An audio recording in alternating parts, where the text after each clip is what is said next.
I've just got to put my things away now. I got a fossil here, I got an opal there, I got a fossil here, I got another opal there, I got a fossil here, I got an opal there, I got a fossil here. I think this is getting repetitive. What do you know? Okay, well, welcome to the live stream. All, let me count them. 0. Yes, nobody's here yet. That's okay. I got 4 unexpected people who I don't think ever were on previously. And that's good for a tiny little YouTuber like me. I'm happy with that.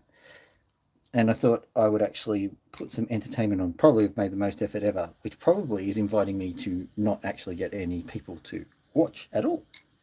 Sounds like Murphy's Law would do something like that, don't you think? Whilst we've got nobody here to actually bore, maybe I should actually explain what Murphy's Law actually is. Designed by an engineer, and I probably should look this up before I do things like that. But basically, Murphy's Law isn't necessarily everything that will go wrong, can go wrong, or whatever they call it. It's a little bit more complicated than that. Slight break. What Murphy's Law is, that is everything that is being built, machinery-wise, is a series of parts which have a series of orientations. To make it easy, we say that the part has 2 orientations. So, for example, this stop stick can be one part, and maybe it needs to go into this laser torchy thing. And maybe there are 2 ways it can go. It can go that way, or it can go that way. So that means that this thing's got 2 orientations, of which it will fit, but only one orientation, for example, this one, is the one that works.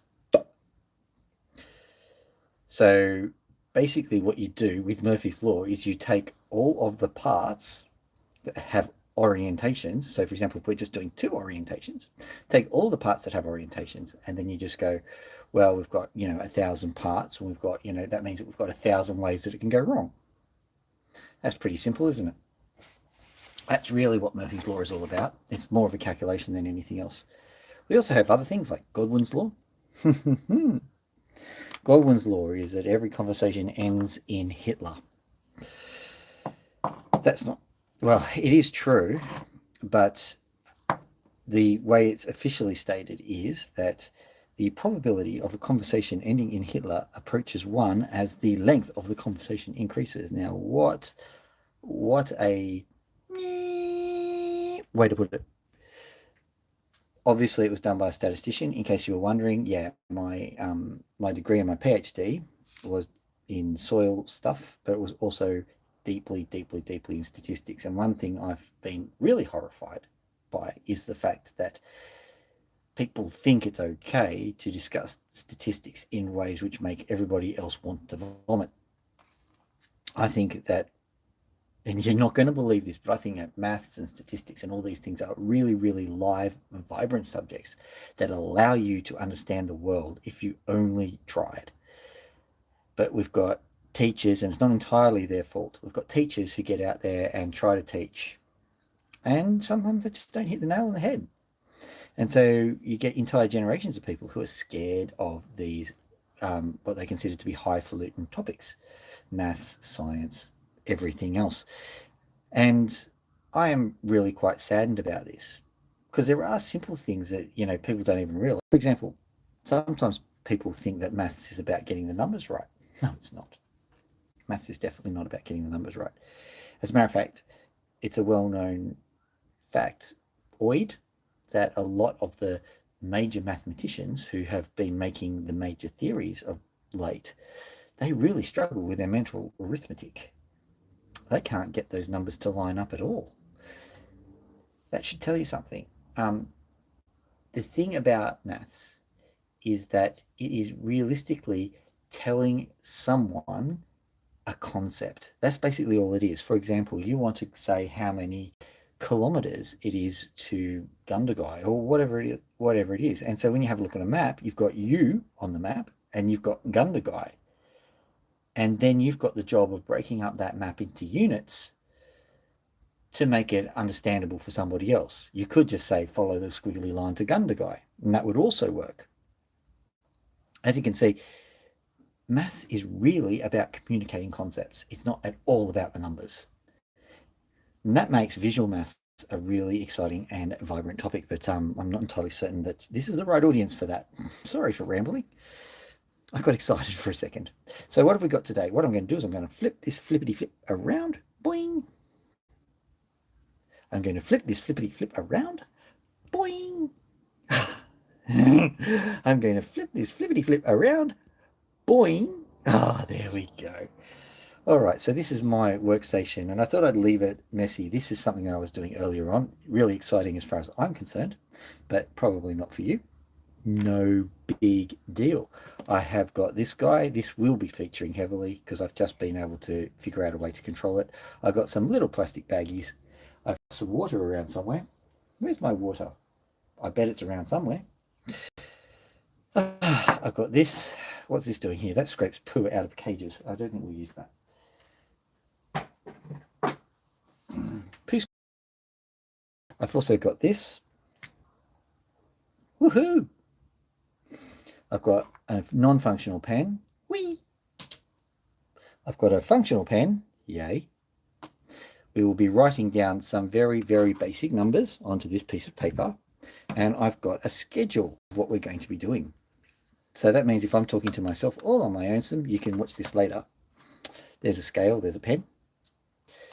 But we can have a look at this little schedule, and we've got it here. Well, I can use the pen as a pointy out. Oh no, I can use the laser thingy. Woohoo! Yeah, there we go.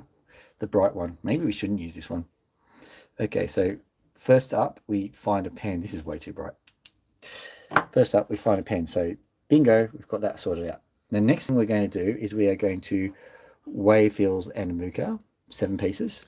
And that is an interesting experiment. I'll talk about that in a minute. And the next thing we're going to do is we're going to show the cubes. I can show the cubes now. I have to go get another one, but this is what we're talking about here. What I'm doing is I am making some 1 centimeter by 1 centimeter by 1 centimeter cubes, and I'm trying to get them as accurate as possible. As long as they represent 1 by 1 by 1, or they are measurable, it doesn't have to be 1 by 1 by 1, but so long as they're measurable, it will work. So that's what I'm going to be doing. I've got those. I've got some knobbies as well, so let's go back to here. We've got, oh yeah, put the stuff in water after we've weighed it, that's right. And then we're going to discuss saving Opal. I don't know what that means. Oh well, doesn't matter. And then we're going to have we're going to have the Opal Battleship. And if you remember correctly, if you saw the short before we came on here, I'm actually going to start activating the unnecessarily scientific mechanism, as I always say. I'm going to activate the YouTube on the phone so that I don't miss a thing. And also, I'm kind of curious as to how long the lag is going for. If it's going for too long, what I will be doing, just so that you know, and if the image is bad, what I'll do is I will shut this all down, and then I will turn off my Wi-Fi, and then I will turn on the stream again, and hopefully that'll solve things. But that's all. Oh, here we go. I'm just sitting there with me and my face and everything. Let's see what it's like. Just sitting there with me and my face and everything. Let's see what it's like. Okay, cool. Sitting there with me and my face and everything. Let's see what it's like. Okay, we can stop that. Right. So it seems to me that that is working, but I think it's lagging a little bit. But it's looking good for the time being. So we'll keep that. So whilst we were doing that, reminded me of what the Saving Opal thing was all about, and that is this thing here. Or is it this thing here? No, it's not that thing here. Yeah, it is. Give me a second, I'll find it. I will find. I will hunt it down. Is it that one? I don't think it's that one. I think it's better than that one. Let's see. Maybe it's one of those ones over there. Talk amongst yourselves, all you people. whilst I find this opal. Maybe I've put it out on the thing. What I will do is I'll explain what's going on. G'day Jeff, how you doing? You missed some very exciting talk about maths to no one, which is pretty much what happened. What I've got here, if you remember, I'm up to this on the live stream. If you remember, I released a video, a little short, about saving an opal. This is the opal that I'm saving. It's pretty much well on the way to recovery now. It's not as good as it was, but it's better. The cracks are gone. Come on, are you going to show? It's just going to show my thumb again, isn't it? That's my lot in life. I was made to suffer. That's my lot in life. And that's why I was never given the part for Star Wars, other than the fact that I was only just born in 1977. Okay. There it is. So there's just a little bit of scoring on the top that still needs to be dealt with, but it's pretty much saved. So I'm happy with that. And also my camera is very happy with my fingers. There's another piece of opal saving that needs to be done, however. I thought it was a good idea at the time. This is the Battleship, and I'll just, whoop. So A4 fell off quite nicely. But what I did was I literally super glued. Yeah, the colors are great. I literally super glued the opals to the Battleship board. And I thought that was a good idea at the time. Subsequently, I've had a few issues getting various super glued opals off things, and I've discovered that sometimes that goes a bit wrong. But we'll do the Battleship in a minute. If you know this guy by the name of Phil Mill, you'll know that he sent me some stuff, and I had a bit of a discussion with him, and it's been a bit of to and fro recently. Yeah. And that is the question of whether Australian opals are hydrophane. And the discussion became very interesting because sometimes it's very hard. I mean, I'm going to use the patronizing speech, but it's hard for academics to talk to lay people. And that's not because lay people are dumb. It's because academics make it hard. But when I started going through the research of what a hydrophane opal actually is, there is a rough definition sitting in a gemological society somewhere saying that basically it's water going into an opal that discolors it. And that's the only reference I could find to the definition of what hydrophane was in an official capacity. So I've been emailing to and fro with Phil for a little while, and we were discussing various things. And I can guarantee you, when we were arguing about something, Phil gives as good as he gets. So at the moment, I think I'm going to generously say 50-50, but it seems that his definition of what porosity in an opal is, for example, is correct. He said that when opals absorb water, they absorb it through pores, and the only papers that I could find actually agree with him, which is very strange because there are concepts. I'm not going to go into that. But at any rate, the experiment for today is to find out if these Andamooka crystals actually do absorb any water. So all I have to do is get the handy dandy measurator out and calibrate it.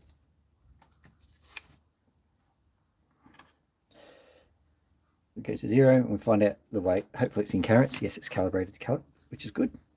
So, for example, 6.6. I'll take the first reading because it'll go down. 6.6. Because we're doing it for our purposes and not for accuracy's sake, we can get away with doing stuff like that. 6.6. Oh, hang on, before I do that, I will actually bag this immediately because I have written the numbers on the bags. So this one is, where is the other bag? That's hilarious. 2, 3, 4, 5, 6, 7. Where's the first bag? The problem with actually being organized is sometimes, I don't know what happens. Like something happens in the universe to make you stop being organized. La cucaracha, la cucaracha. I'll just write 1 on this bag and we're done with it. So, 01, I might even write the weight whilst I'm here. 6.6 carats, 0.6 CT. That's probably not even on the shot, but it's basically me writing on a bag. I'm sure you've seen that before. So there we go. We'll pop this guy in here. So now that is a known opal with a known weight. I'll get bag 2 out because who knows, it might go missing again. There we go, 2. We get this guy out. Doesn't matter what order we do it is, as long as we know what they are. On calibrate, please. 5.3 carats. First reading. 5.3. And then we pop this guy on.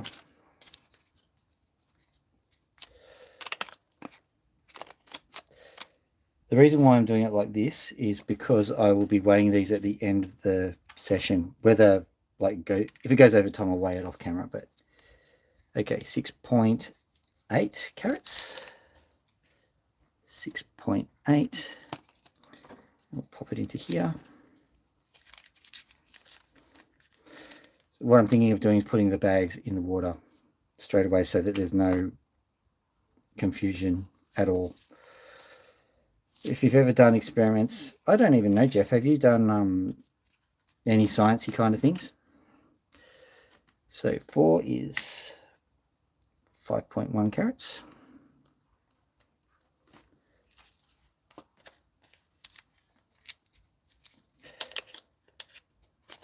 If you've ever done any kind of experimental work, you know that if you give the experiment half a chance to mess itself up, it will mess itself up. So Murphy's Law. Rewind this if you want to hear me do a huge spiel about Murphy's Law. I talked to no one about it, and I think that was probably the best thing that I could have done. All right, here we go. This is number 5. We're up to 5. Yes, we are. 4.45. You'll notice that these ones that Phil gave me, they were really, really, really good. Masses of opal with barely any material around them, if you have a look. Industrial chemistry. That's good, because I really like to know the difference between absorption and adsorption at the moment. But industrial chemistry is all like how can you heat it and cool it in various ways to get what you want, isn't it? All right, so 3.3 carats. So I think I think that you probably understand what I'm doing here then, because this would be the sort of thing that that industrial chemists might actually try, because they would be asking questions of, you know, how do you measure success or something like that. And one of the things would be, you know, weight at the beginning, weight at the end. All right, so number 7. And you probably are well aware of how a experiment can go wrong. 2.75.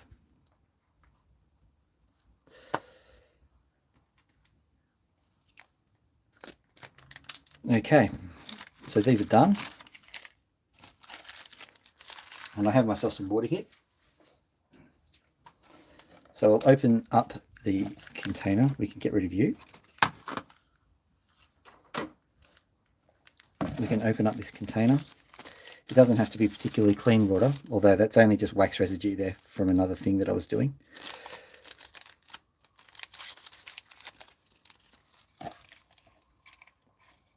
I doubt I even need to fully immerse it in water either.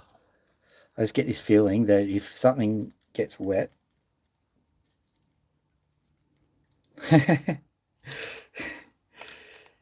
hands on. So you would like to do this kind of stuff, because I think that I'll show you my cubes in a second.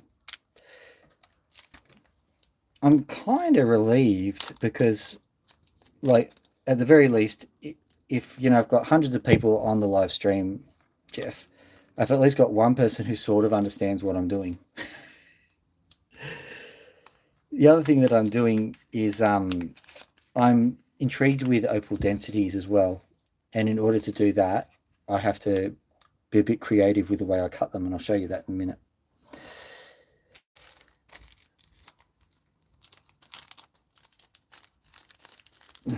go mining.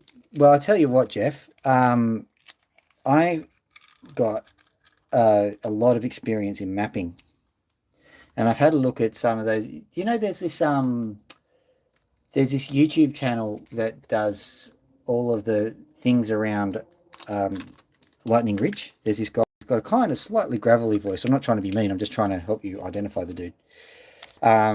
He mentioned all sorts of opal terminologies at one point. He did fossil opals. He did all that sort of stuff.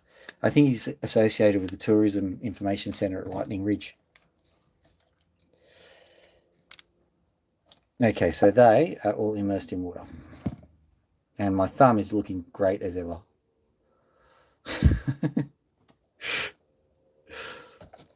There we go.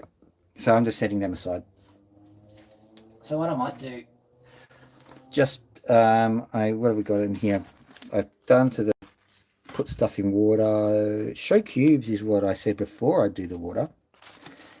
Here's the best I've done so far. So what I'm doing is I'm cutting opals to a cube shape. And quite frankly, I'm not happy with the dimensions of this cube. You can see that there's a few issues with it. But at any rate, I'll get it right. All I need is a consistent size. I don't need it to be exactly 1 by 1 by 1. I just need it to be measurable, and I want to know the density of the thing. So long as it does that, I don't care. So I'll keep going until it's actually straight. So there's that. Okay. Discuss saving opal. I've done that. Okay. I've got the weights measured down. That's cool. Opal Battleship. All right, so let's have a look. Seeing you're here, I do believe that you did the EF1, and you did, I think it's this one. White Cliffs. Chasing sapphires. I've got some sapphires somewhere. They're really rubbish. I bought them for like $5 on eBay. What do you expect? Okay, so I'll get this guy. I'll very carefully pry it off, because like there'd be a deuce of a joke to do all this fanfare about this opal battleship and then not, and then break the opal.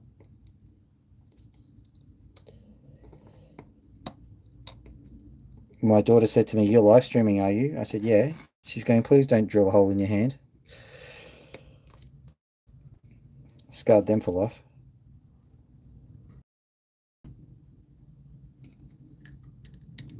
I was thinking, there's nothing dangerous I can do here.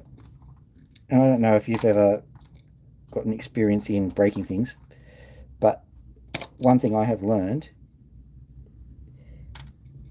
that's good, there is no opal that came off with that.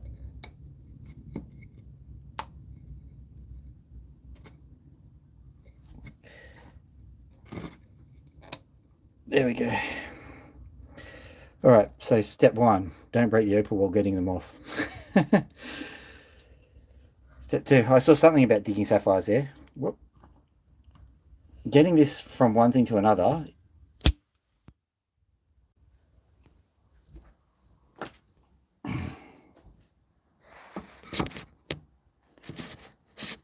Quite a thing, quite a to-do. Now you might notice that I've got a few improvements here.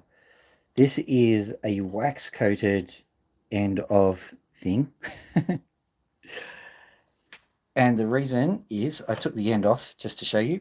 I'm going to get this out of the way because it might cause problems. So actually, I'll show you what's going on here. Sapphires every weekend. Is that by any chance why you went to Tasmania? So if you have a look over here, we've got a laundry bottle with a tube going over to here. So it's at a higher altitude, elevation, than it's at a higher elevation. And so all I need to do to actually get everything going is this. Hopefully, this is the first time I've done it with this particular version. So hopefully everything's going to go according to plan. Just got to get this in here. Come on. Always something.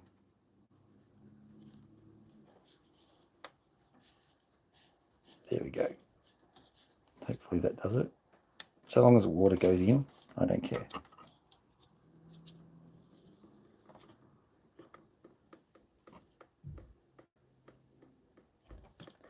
Let's try that again. Demonstration principle. Basically, don't ever demonstrate anything because it's not going to work out.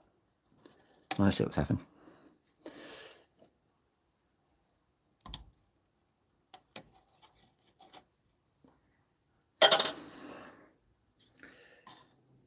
So hopefully it's not going to be like this every time I have to start the darn thing, but adding the next cover on the other thing has actually made life a lot easier.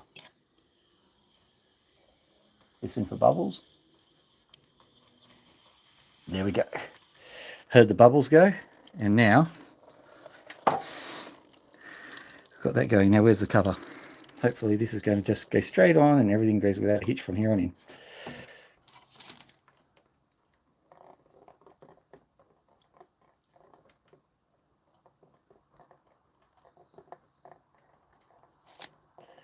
I don't like that. It's going to work. I don't like it. It's not very good. It should be a little bit more sedate than that. For the love of Mike. All right, so anywho, what I can do is I can use these. I can just, bathe them. It will start to slow down as the pressure decreases. But what would you know? You're just an industrial chemist, Jeff. I was being facetious. All right. Just wipe down the thing. I just splattered some stuff whilst I was doing that. I'll show you something funny. My niece, she said to me that I have the printer of Theseus here. And I said, what do you mean by that? And she goes, well, basically, you've gotten so many printer parts to make your Opal machine that, you can't call it an Opal machine. Yeah, gravity's a good thing, isn't it? Well, I'm actually relying on the interior diameter of this device to limit the water flow so that I don't have to have a 110-gallon drum or something for it. And whilst we're here, I've also set this up. Hopefully it'll work out quite well. I've set this up so that it will actually view the Opal in camera shot. So let's have a look. So I hit the button and the light goes on. You can barely see the light, but let's have a look. Does it work? Yes, it does. Perfect. So what I need to do here is just turn off one of these lights just to show you. Yeah.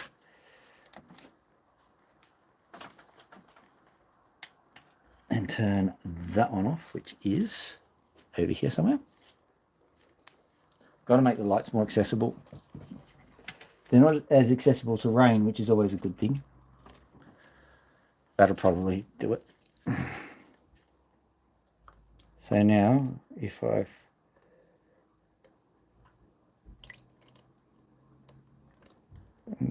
I'm seeing some joy. Are you seeing some joy on it? Not particularly. I'll try it with a thinner Opal. Maybe the thinner Opal will work on camera better. What was that? It might storm later on today, so that might cut everything short, by the way. So here we go. There you go. You can see that, can't you?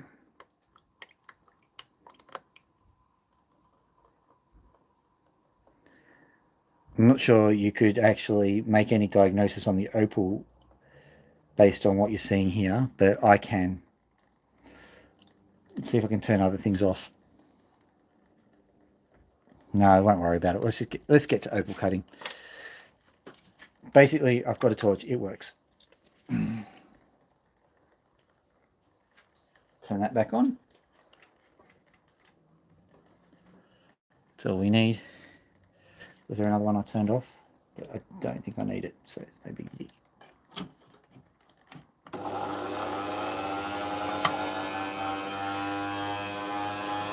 So EF will be done last, I reckon. Yeah, and I will tweak this because that's not exactly what I want it to do. What's that?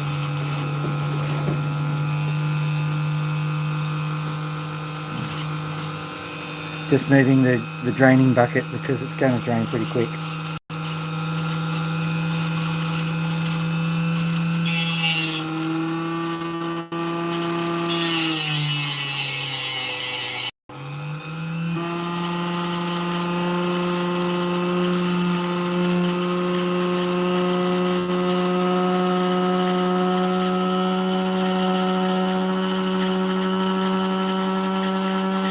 I don't know where that vibration's coming from.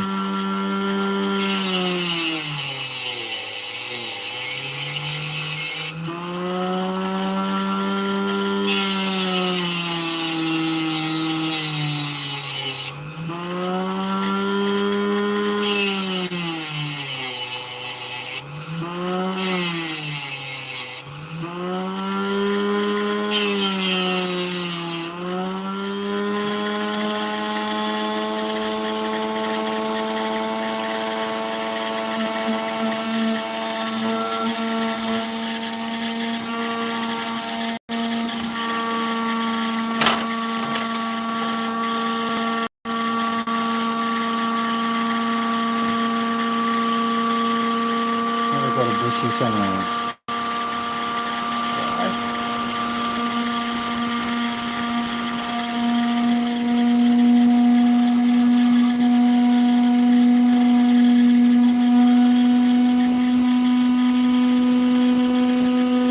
What a noise.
To quote Hugo, whoopsie daisy.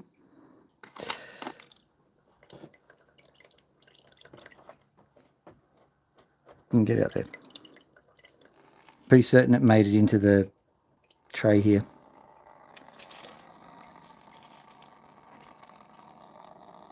Gotta love it. If not, I'll move on to the second stone. There it is, I think. Is that it? No, that's not it. This thing isn't draining correctly down at the bottom, so it's not easy to spot things in there. That's a nice stone, but it's not that one.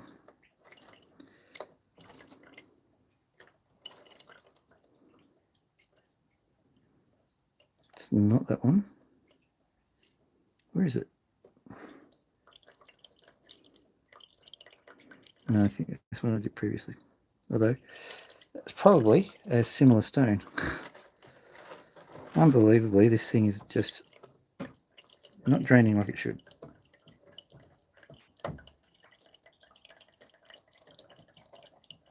Come on, get out there.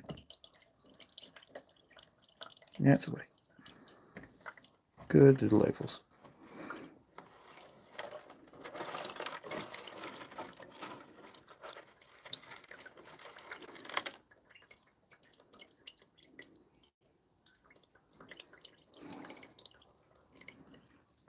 It's not that one. Although, that one we might have a crack at. Didn't realise I had so many down here.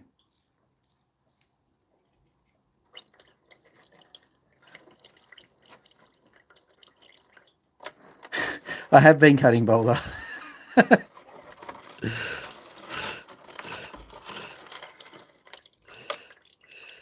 Oh dear.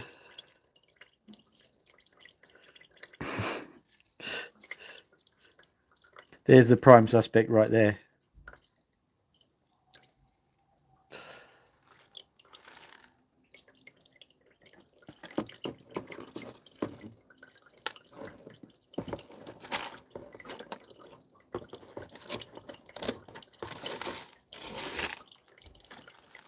Here on Phil's channel, we're very professional.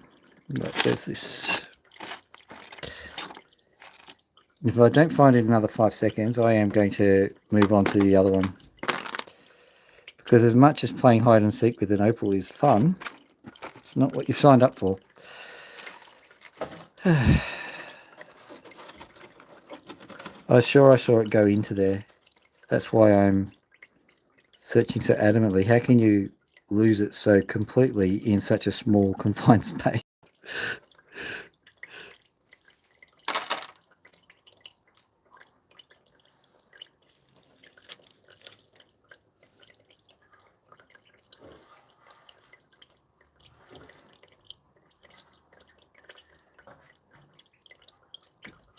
The thing I have learned is that they always show up in the morning, always. So I haven't lost it. It's just annoying that I wanted to cut the thing. And I could feel it slipping from my grasp as well. And I was just going, okay, well, I'll just carefully back things off. 8 kilos. You're a sadist, man. You're a sadist. Having said that, I've actually pulled out some ironstone on my way over to Lightning Ridge because it interested me. It just looked the same, like the same kind of material.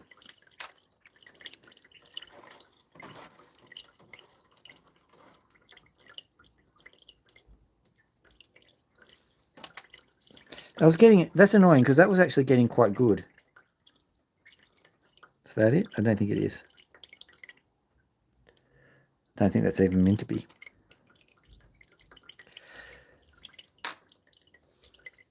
I was looking at it, and the next thing I was going to say was that I cut that one first because I thought it was the worst bit, and it was doing really well. It was starting to really get some nice shape to it.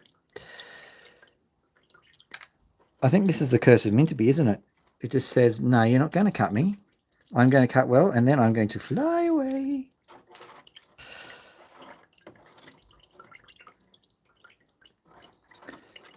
So what I think has happened is it's actually, I bet it's gone further down than what I'm suspecting. So I've literally pulled all of the material out there, unless of course in a panic, because live stream and all, I've just gone and just not seen it.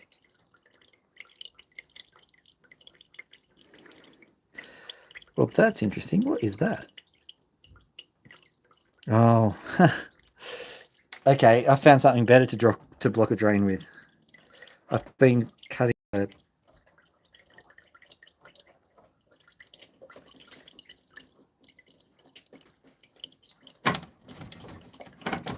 you rascally wabbit, you. Give me 5 seconds.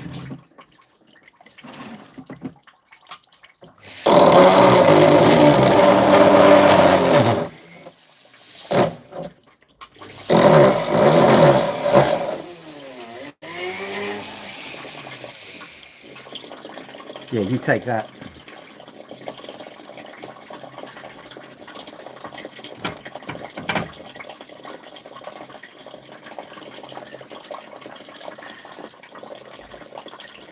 Now that noise, ladies and gentlemen, is not because I have terrible bladder control. That is because I've managed to unclog the drain.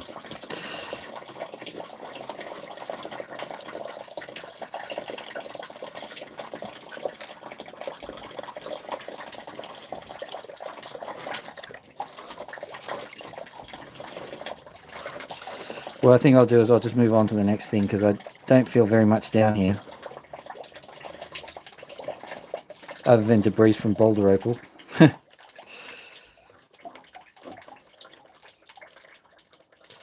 Well, that's nice, but that's not it.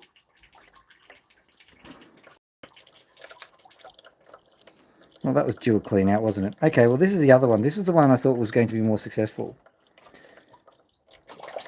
Haha! That was the piece.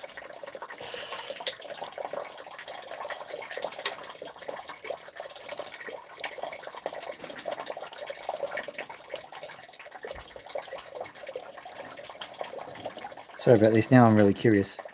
Okay, let's just get cracking on this again. I'll move this torch out of the way until it's further needed because it just gets in the way of the button.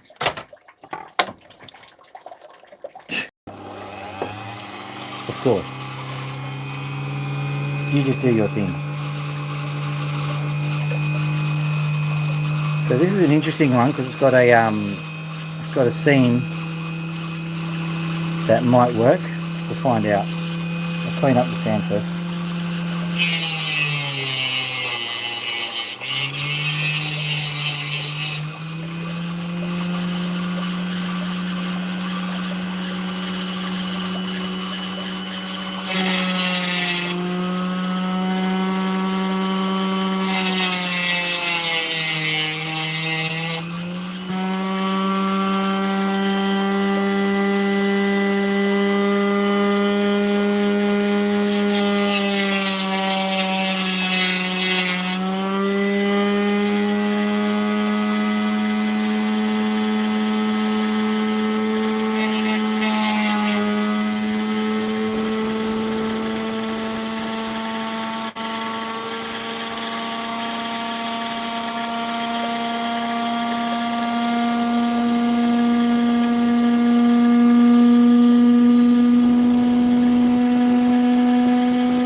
You have not misread the Minterby. Minterby hates you. That's basically what the deal is.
What I'm going to do is I'm going to see if this seam is as we suspected and only faces from the side.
By Jove, I think it faces.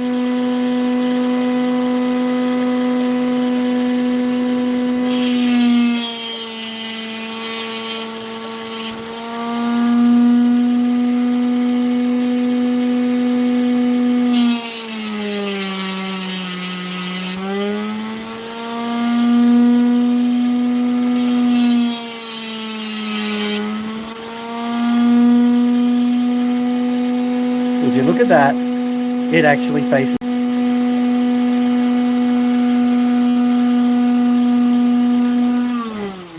I'm so impressed with this.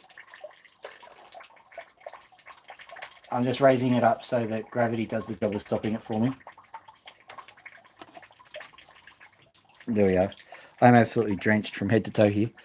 So what I'm going to do is we're going to try cutting this on the machine. Now, it'll probably tell me that it's all the wrong orientation. Okay, I'm going to read from this thing. It says rotate the device. Now, is it giving you any trouble? Let's just see. Is it stop the feed? No, good. It's just telling me to rotate the device. That's good. So you'll see what's going on. So what I'm going to do here is just move this down a bit so that we can actually see what's going on. And this is quite a more sedate drip feeding device. Actually, I'll move it into shot so you can see it. All you have to do is give it a bit of a jiggle and away it goes at a very, very sedate pace. So that's what I was hoping would happen over there, except it, you know, it decided that it wanted to perform. As an aside, just notice that everything is now completely drained out of this container water. Not much. So that must have gone there. Having said that, there are some really nice stones in here. Have a look at this one. That's actually a I'm trying to get it. Oh, come on. It's trying to get me to rotate my thumb, which is already injured. Don't you know I have an injury? Oh. All right. That's a good one. Just believe me.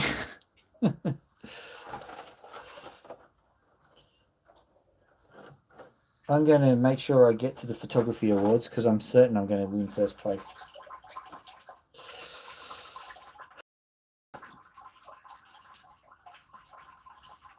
So this is all going. Let's see if this just splashes everything away. I think we're good.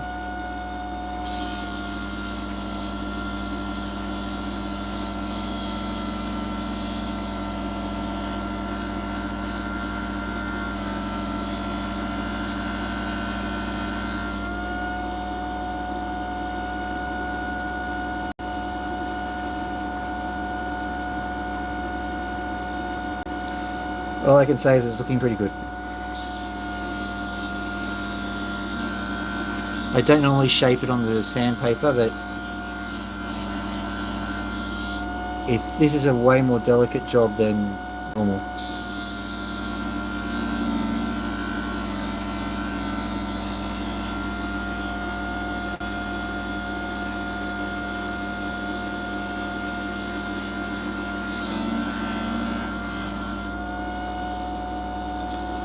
Yeah, I thought you had a new comment, but it was still the previous comment you made, Jeff. But you're right about meant to be. It's just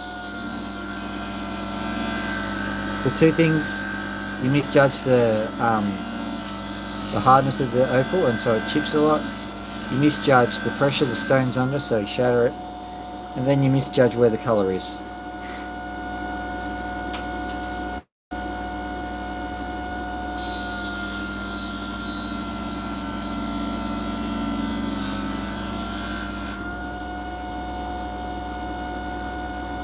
So what I'm doing now is there's some lovely little pinfires just coming through. You're certainly a bit of a lucky charm, Jeff, as far as selecting opals is concerned. For someone who says they don't know anything about Minabee.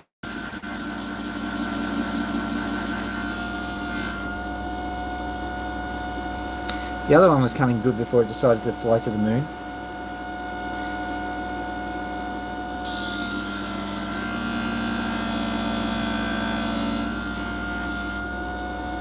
Just so you know, I'm in a bit of a pickle here. I don't know which side I should be facing. Both sides are pretty good.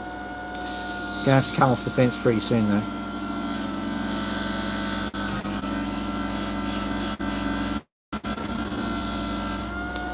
I'm just smoothing down this rough stuff to see what there is. If there's something spectacular there, that's the face we'll use.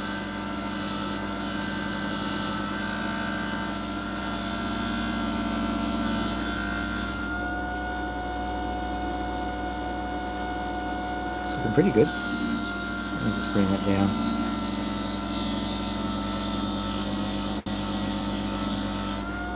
Good pinfire is hard to find. Unless, of course, you're Jeff, looking over the internet.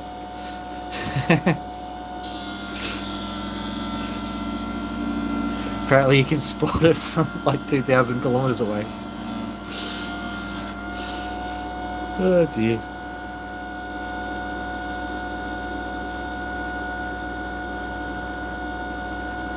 Okay, so we've got a bit of a crack happening here.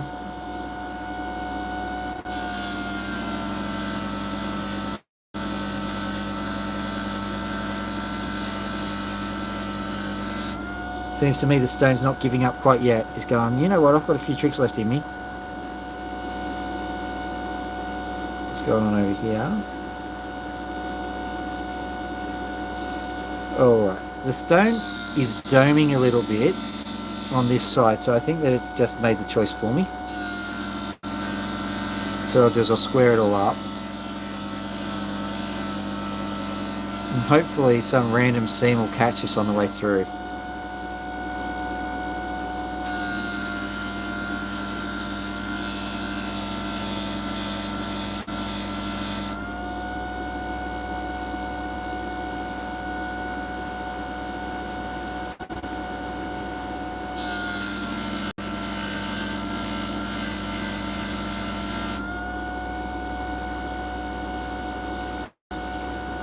We've got a part of a random seam happening here, which is good.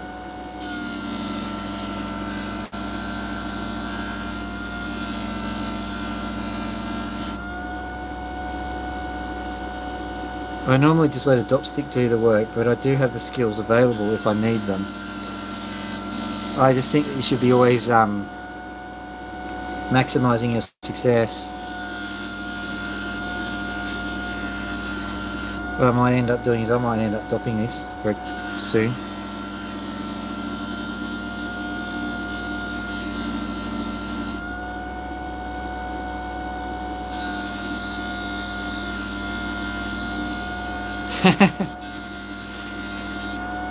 I know what's going on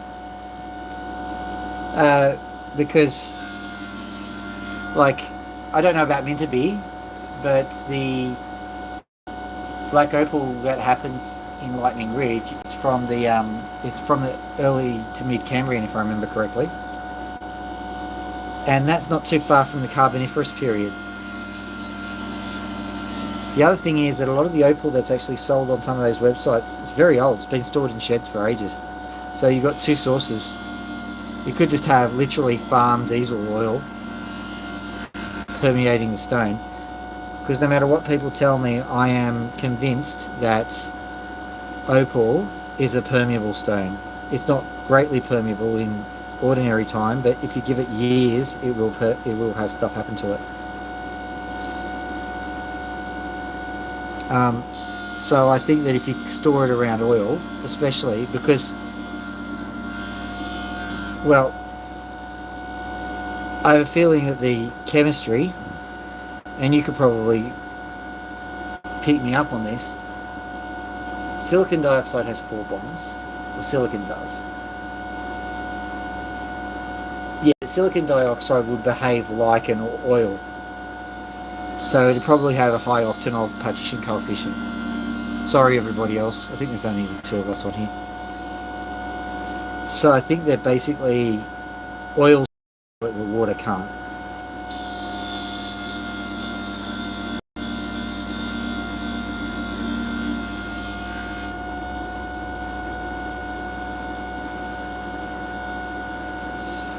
Right, so what I've managed to do is I've managed to paint myself into a pretty good corner. Can't believe it, to be honest. What's that? Is that a jewel wasp. Just checking. I think it's a scarab beetle, not a jewel wasp, but they look fairly similar to me.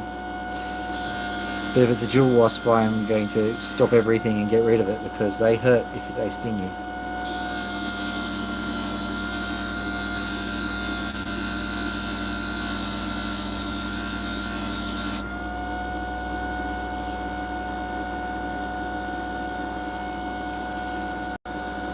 So anyway, I think that the materials that the opals are made from could literally well be the same that makes the oil. So yeah, you've got many modes, many.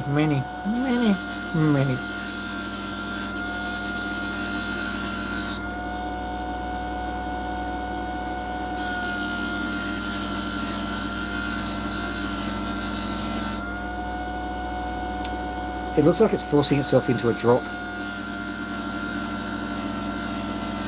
You know, I think I am going to dop it now, so I'll stop this and then dop this. Okay, this goes up, and there'll be a little bit of conflagration whilst I attempt to get this to nicely go in. I sometimes accidentally turn it off. Whoop. So turn off. No, you're live.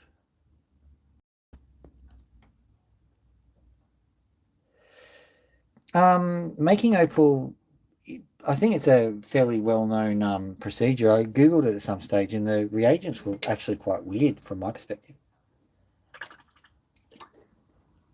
It was like add baking soda or something, and I'm going, what's that supposed to do?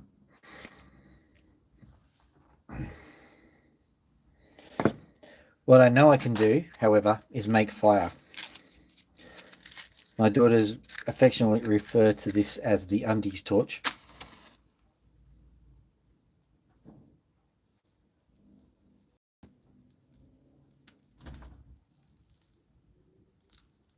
Come on. There you go. I only just got that working. So that probably bodes well for me. We'll get a nice long one. I've done a bit of a dop stick cull. Gotten rid of most of my short ones. Until such a stage as I get excited and then...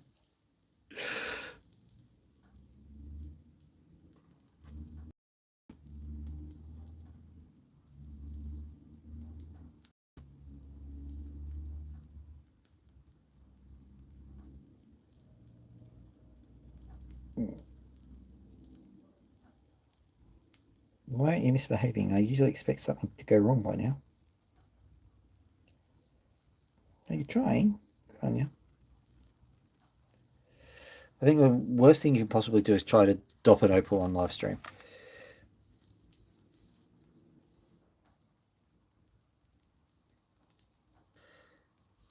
I'm pretty certain you can actually make the opal. The opal that shows up on the on websites as fake opal, or not fake opal, it's real opal. Yep.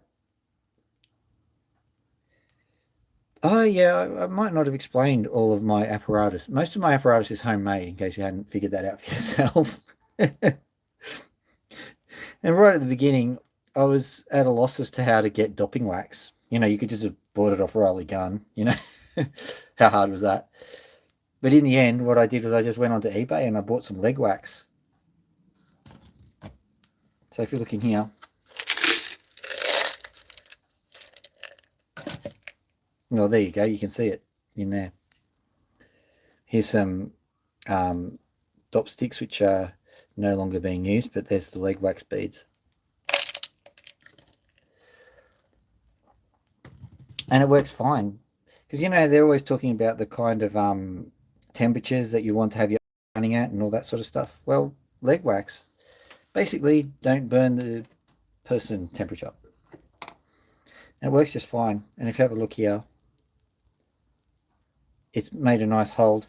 The way I'll actually dop another opal just to show you how you use the leg wax, because it's a bit different to what other people do. Let me find something. Oh, here's...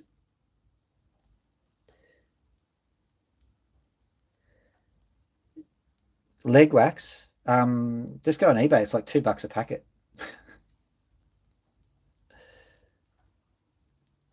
It's technically for taking the wax off people's legs, the wax, the skin, the hair. What is the time? Yeah, it's just for. What I'll do is I'll drop another opal because the technique is just slightly different. Okay, let me grab another opal to do. Have we got anything particularly fantastic?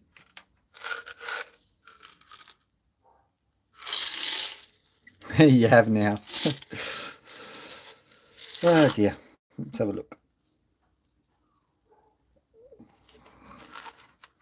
These are some of my rubs. Let me have a look. This one looks all right.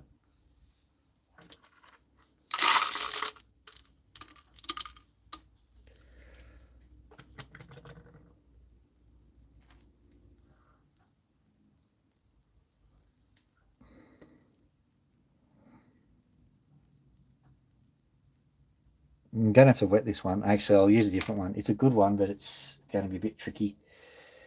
And I think the added pressure of live stream ain't going to help. This one, will I just... I'll do that later because that's kind of nice.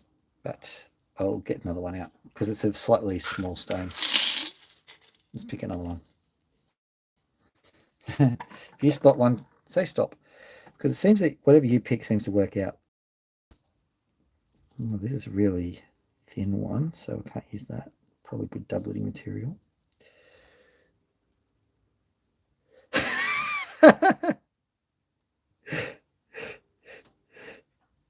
That's really what causes hydrophane opals, mate. Body hair. And that's a beautiful opal. It's just a bit too thin. A bit too thin. That one.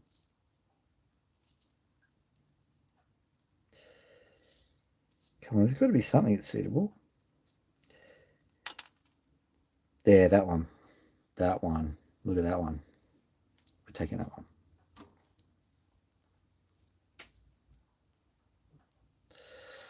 Oh, they're all coming out of the woodwork now. Look at that one.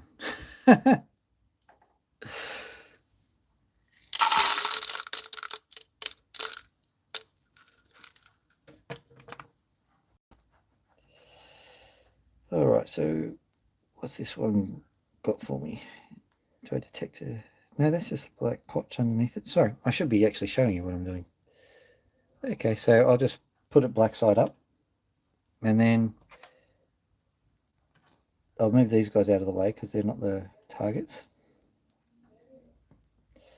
So all I need to do is just, melt the wax. And it melts at about 60 degrees. Then I hold it down. And then I melt it again. I'm just allowing gravity to create a drop, basically. Once I've got a significant drop, a sizable drop, I will just gently just dab it on the opal, leave it for a second, then it just picks it up. I have seen many a tutorial talking about quite a lot of torturous methods I did. That was my fault. Because when you're doing this, you're picking up the opal cold. So you've got to be a little bit more cautious on how you do it. You put it straight into the fire, and I didn't. I was just getting cocky. Put it there, in the fire. Just leave it for a second because it's a little bit runny. But yeah, I've seen a lot of techniques which are really quite convoluted, and I understand it's tough to do, but ultimately all you're doing is you're heating the wax to a certain temperature. Look what I'm doing with it.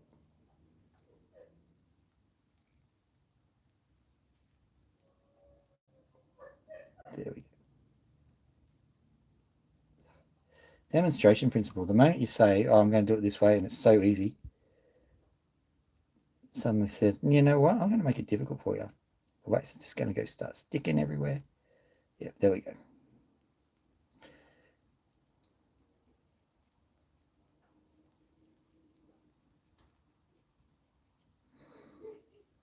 Does it spin all right?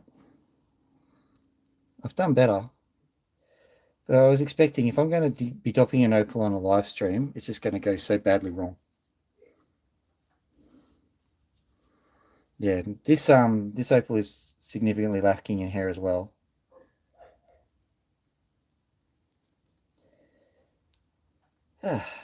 Okay, so there we go. So this is your selection here, Mr. Pinfire. Hello. And this is this one. Now, it's a good Opal, but it is really reflecting well in frequencies that the camera likes. So you're getting good color out of this one, but this one's got equal amounts of color, I reckon. All right. Let's try and carefully remove this without turning off the phone. There we go. And it'll say rotate phone. I've got maybe 10 minutes worth of battery left, just so that you know.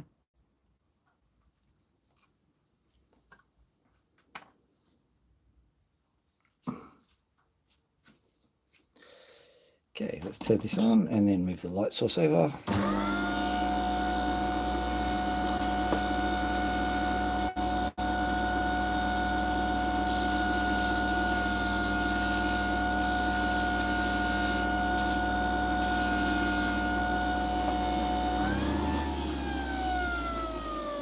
Turning it right down so I can feel it,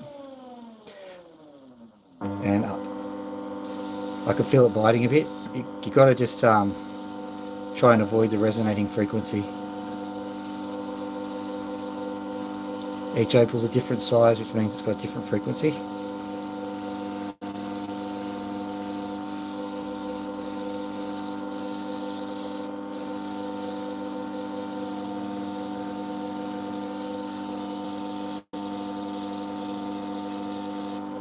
So I don't know what it is about me, Jeff, but every time somebody says something needs to be done this way, my instant answer is why.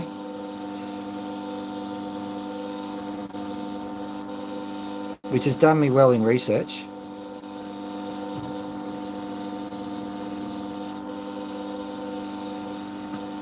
It doesn't necessarily do you well in social settings. Handball is a good game. Why?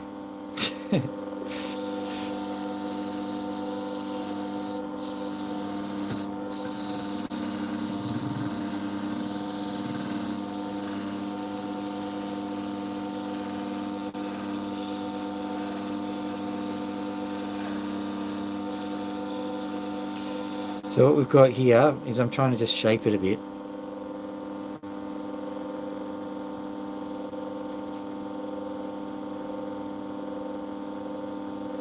Yeah, I know exactly what you mean by that, Jeff.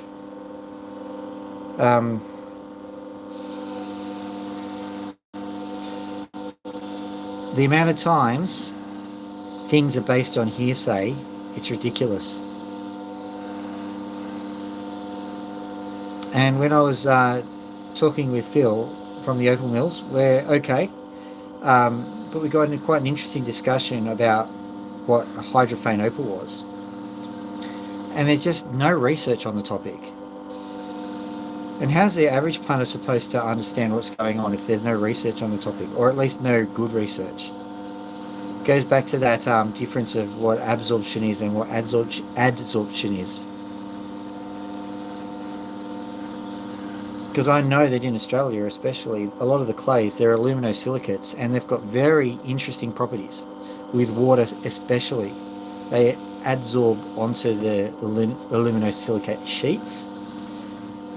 Try saying that drunk. But they adsorb onto the sheets, and the sheets can have almost infinite space between them, which means that they can absorb a huge amount of water. And you get no such descriptions of what's going on in hydrophane opals. They just say, oh, there's pores in there. And I genuinely don't trust them when they say that. Even though it's academic papers I've seen this in, I just don't trust them.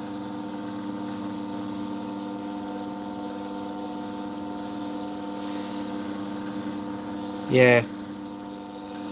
My bugbear is the word significant, because I come from a stats background. And significant is extremely specific. I mean, it's a bad word because a mate of mine who I was doing some work with, he actually translated significant into statistically distinct, which actually works a lot better. But the word significant, because scientists used it in such a way, the media have caught onto that. There's always a significant difference in everything nowadays, when there isn't. It drives me mad.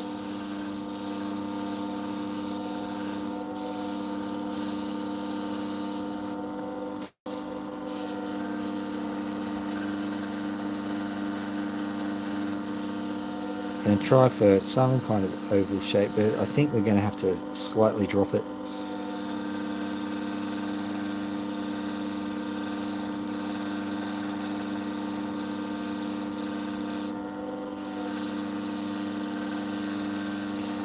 I think this is the shape that it wants to be. So I'm not going to argue with the Opal anymore, I'm just going to let it happen.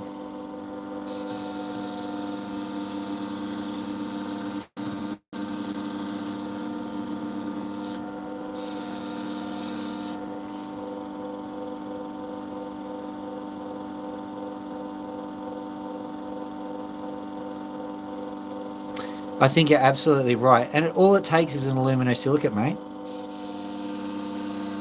The other thing is, they mentioned that the Ethiopian opals, they stick to your tongue. And I happen to know that there are saprolites in the Hunter Valley that do the same thing. And I don't know the process by which that tongue sticking happens, but it tells me that there's an awful fast amount of water transfer that's going on there. So much faster than what you'd expect from just a mere set of pores filling up.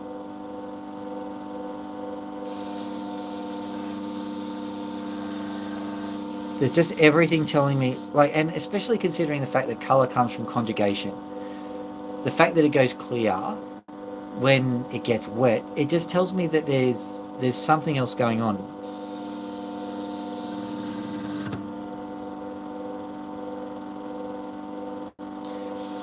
Yeah, Opal Auctions might be selling some. There's a seller who is selling some Ethiopian. I tried bidding $1 for it because the postage is like $10-12, which is achievable. But he had a price reserve on it, so it didn't work out the way I was hoping.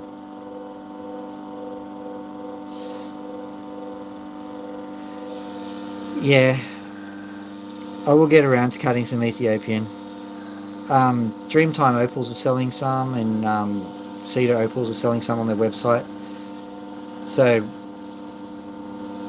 and well, if I manage to win an auction or just buy something cheap off them, I'll just add the Ethiopian to the package, I suppose. There's some pink opal going for auction at the moment. I've bid for all of it, so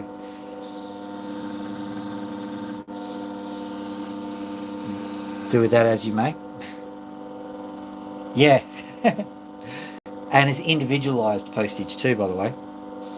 I got stung by that. I actually bought some gems for $1 each. I thought, that's great. Bought 3 of them. $90 American postage. Ouch.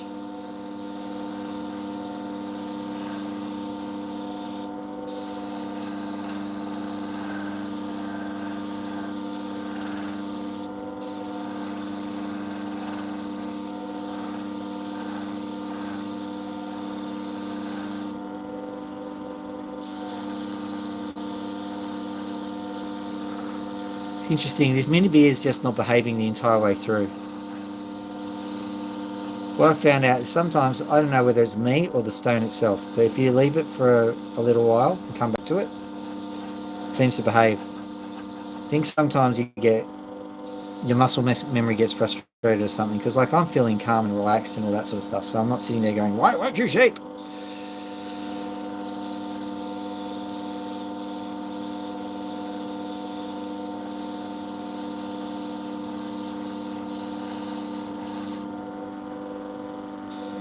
Besides, it is shaping. But what I will do is I'll leave it. That's looking good for the time being. It's a little bit pin fiery. Hopefully we'll get something out of it. And we'll go on to this other opal whilst we've got it. We'll also show you the one that was saving.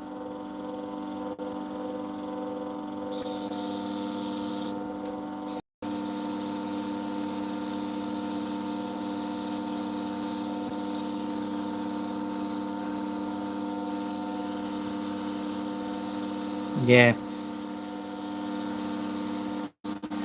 I don't begrudge the sellers. Quite frankly, it's a case of buyer beware. But realistically, if I was a seller, I'd just not try to profiteer on the postage, because I think it's a bad move in the long run. Especially considering the fact that there is a certain amount of mistrust on Ethiopian opals anyway.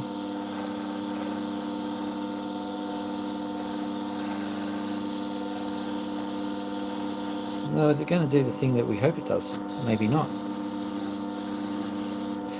So it's going to quickly take it to the Dremel and take the wax off it so it doesn't clog the sandpaper.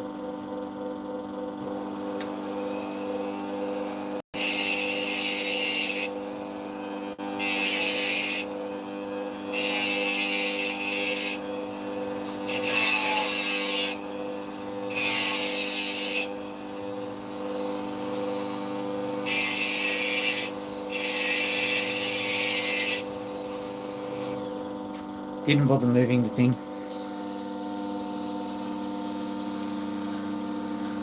Still a bit of wax on it. Wow.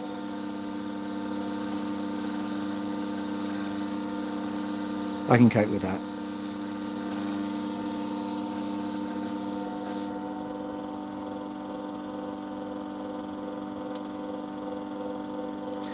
Yeah. Well, on my website I've posted a few items to the States. I've charged... I actually didn't charge posting for one of them. Still made a profit on the stuff, so, you know. But maybe because I've got a job, it's different.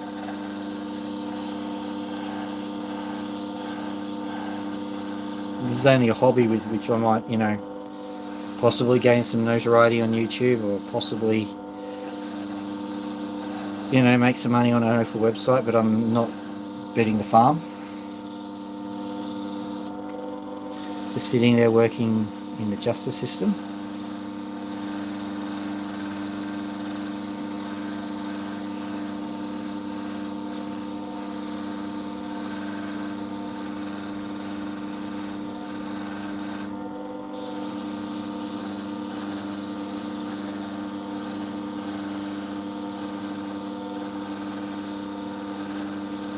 Uh-oh.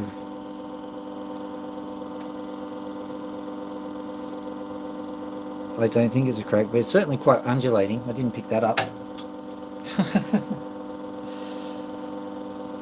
Speaking of not picking things up,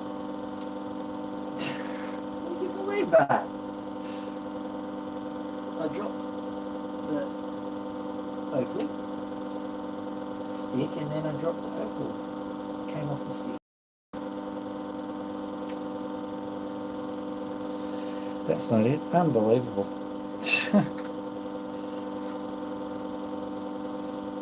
There's no chance of finding that.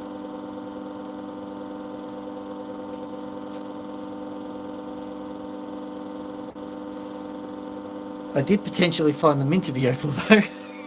Let's have a look at it. I am dead convinced this is the Minterby.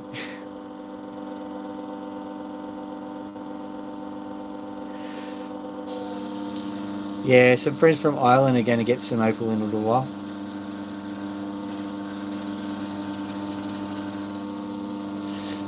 So this is the Minterby I lost. At least I'm certain of it. Let's have a look at it. Alright.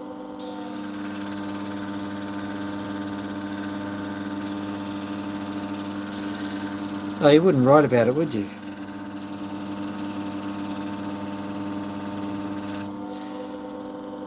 Suppose I'll do some doping practice then. Let's try this.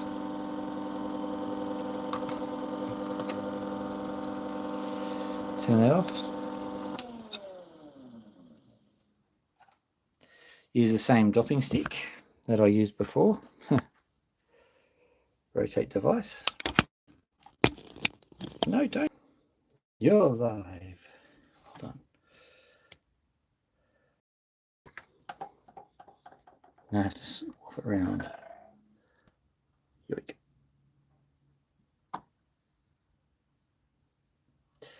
Yeah, that's a good point. At least I found it. So let's dop this guy up.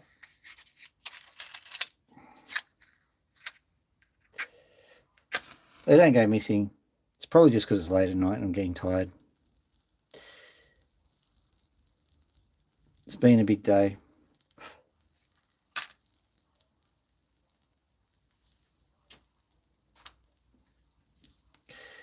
So there we go. Now, as I was saying, it's really easy to dop opals. Famous last words.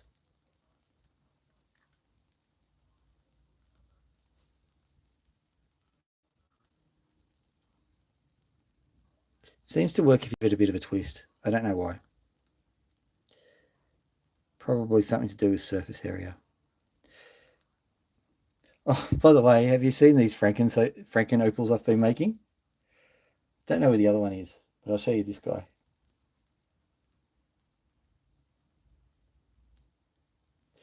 So what you're seeing there,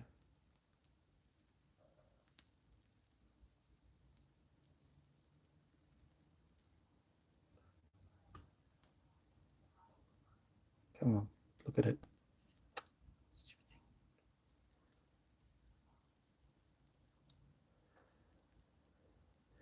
It's just not wanting to focus on this, is it? So what that is I basically made a doublet. It's not going to show. I'll take a photo later. But I made a doublet. And I didn't just make a doublet. I just decided to just keep gluing bits of opal onto it. And eventually I started to like the look. So what I'm thinking of doing is essentially making a massive, massive, massive Franken doublet. And I've already released a video on one of them. And I look at the video and I'm going, well, yeah, but I think I can do much better than that. On my thumb, I reckon. Let me just see. Where did I put the opal? I gave up.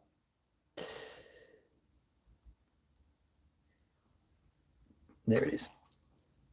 Okay. Well, aren't we a smarty pants?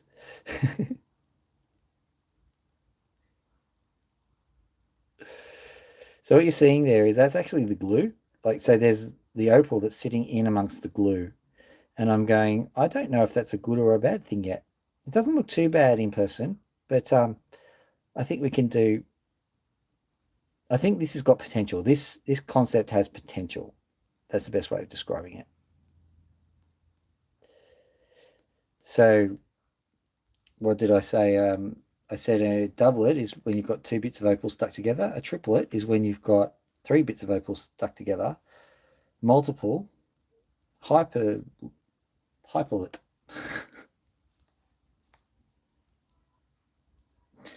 No, shouldn't split if it gets wet. But that's all determined because like the glue is basically a polymer. If you use super glue, then that is a polymerization reaction, really exothermic if you've accidentally got it stuck to you. And of course, epoxy, well, that's just basically massive amounts of polymerization going on once you put the curing agent in. So if you've got that going on, it should remain the same size. If it's splitting when it gets wet, that's evidence of hydrophane opal, isn't it?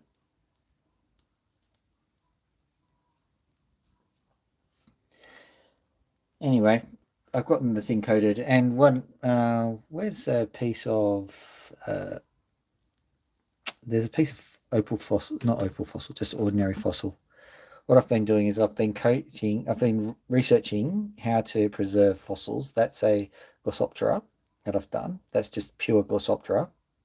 Well, pure fossilized Glossoptera. And that's literally just coated in super glue and go for it. Basically. That's how the fossil people do it. So what it does is it excludes the moisture. So I'm thinking, well, if you actually get it to a point where it will literally exclude, then maybe that'll work out. So all highly experimental, Jeff. All highly experimental. So, watch the space. Don't necessarily assume it's all going to go according to plan. I'm going to try just doing it this way because I'm sick of.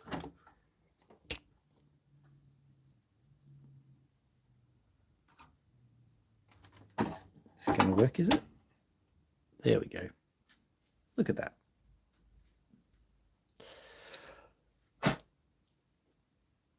So we'll see what this black is doing because if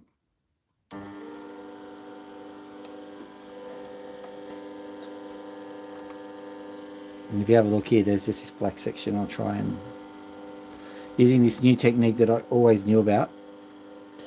I'll wet it.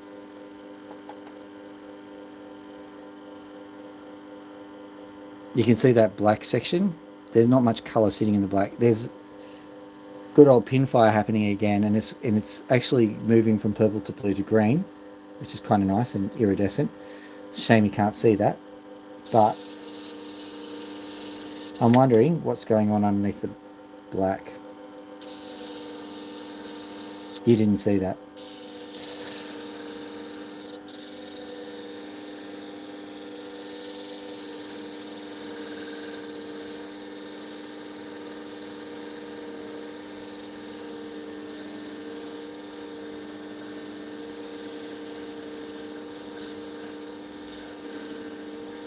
The speed is at the lowest RPM, so I've got all the time in the world to get this opal done. So I don't have to worry too much about grinding the face off it.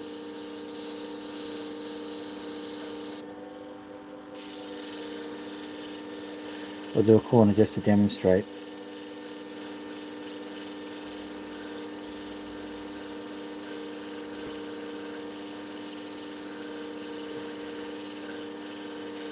Yeah, and I'm not trying to force it into a cab this time around either. I'm just letting the opal do what it wants, just in case you're wondering. Normally I'm there going, yeah, you can become a cab. Then it goes to London, sends tourists around the... Far out, I'm tired, aren't I?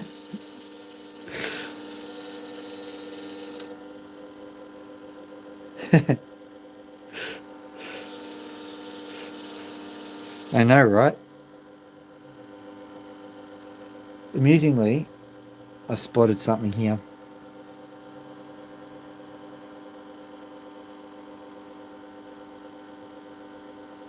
Don't know how long that's been there for.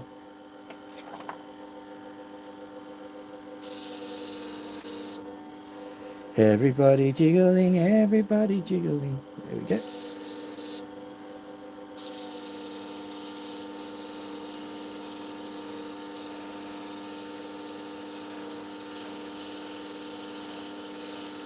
You get a nice vertical wall on the opal. It seems to do a lot better. Doesn't matter what the actual shape is like, it seems to just look better. Which means that, if I ever run out of opals to cut, I just go back through my previous stock and just sit there and fix every single one of them up.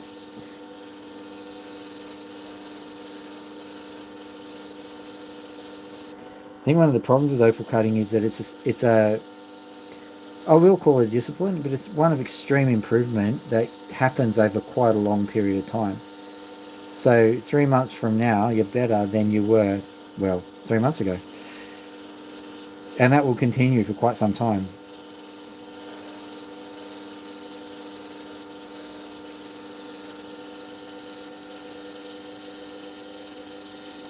Yeah. I seem to remember it coming off, and the thing about it was that ever since, I did this, I've realised I'm not going to take any risks. It was sitting there, just in there, and it wasn't hurting anything. And I'm going, well, I'm going to wait till the thing goes off before I fish it out. And I probably forgot.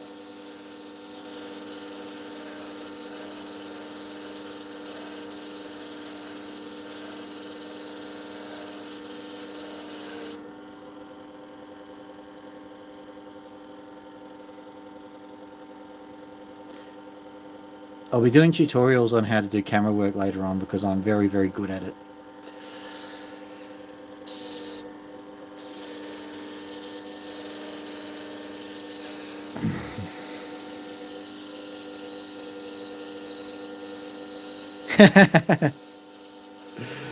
Absolutely. I think that's one thing that I say. That what I could do is I could hire a cleaner, and basically their payment is whatever they find. Yep, I think I'm going to finish this up too. All right, have a good evening. What I'm going to do is I'm going to set this all onto ice, shut everything down, and stop the live stream because I'm pretty tired myself. Have a nice sleep. I'll see you on the flip side, I suppose, Jeff. Good selection with those opals, mate.